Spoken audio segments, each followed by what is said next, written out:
Bonjour, j'espère que vous allez bien. Bienvenue à un court enregistrement. Dans le module 4, nous avons mis en lumière le fait que le financement des institutions de dépôt ne s'en tient pas nécessairement à la prise de dépôt.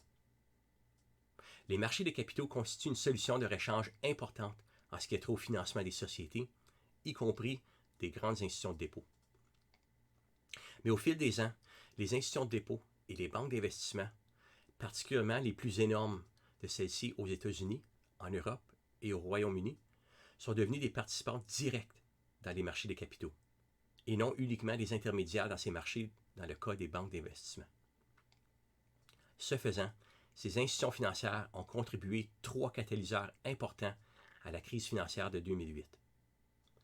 Premièrement, le financement de gros, en anglais wholesale funding. Deuxièmement, les opérations pour compte propre, en anglais proprietary trading. Et troisièmement, la titrisation, en anglais securitization. L'objet du présent enregistrement est d'aborder les 2 premiers de ces 3 éléments. La titrisation est plus complexe et fait l'objet du prochain enregistrement. Bon, commençons par le financement de gros. Comme nous l'avons discuté dans les modules 4 et 6, lorsque les institutions de dépôt prennent nos dépôts, elles sont en fait en train de se financer en empruntant de nous. Toutefois, une banque qui veut accélérer sa croissance ou qui cherche tout simplement d'autres occasions de financement peut se tourner vers le marché primaire des capitaux pour du financement de gros.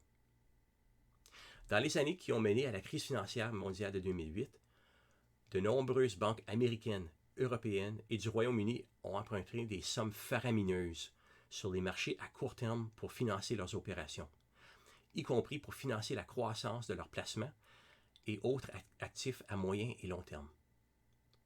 Par le fait même, elles ont augmenté de façon notable leur ratio d'endettement.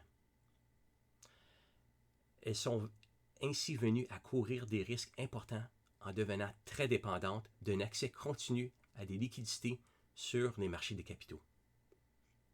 Plusieurs d'entre elles ont multiplié de taille alors qu'elles, ou plus précisément puisqu'elles, opéraient dans des marchés d'attache où les normes prudentielles n'étaient pas aussi robustes que celles du Canada. L'évaporation des liquidités sur les marchés, qui a débuté en 2007, a cristallisé ces risques.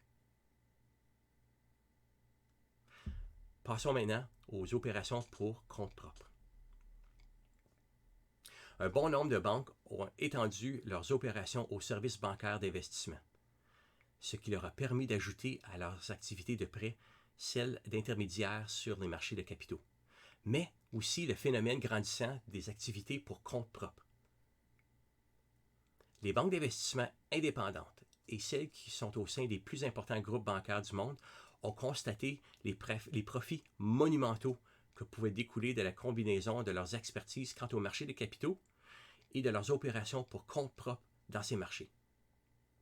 Lorsqu'on négocie pour compte propre, on négocie pour soi-même et non pour le compte d'un client, comme on le faisait lorsqu'on jouait le rôle d'intermédiaire. La pratique du proprietary trading est marquée par des problèmes sur le plan des motivations. Dans bien des banques d'investissement, la culture récompense l'innovation et les rendements annuels.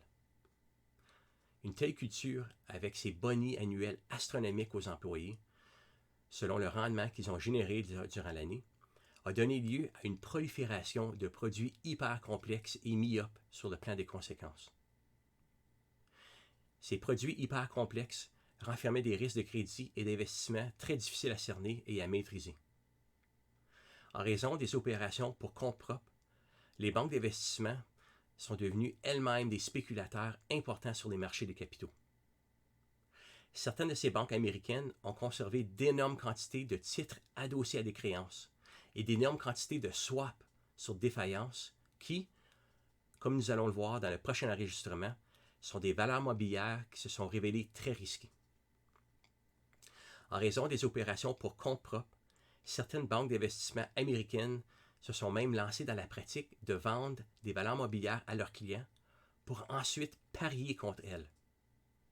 En d'autres termes, certaines de ces banques se sont mises à vendre des valeurs mobilières à leurs clients qu'elles anticipaient étaient pour perdre de la valeur et pariaient que cela se réalise en achetant un produit financier qui génère des recettes lorsque la valeur mobilière en question perd de la valeur.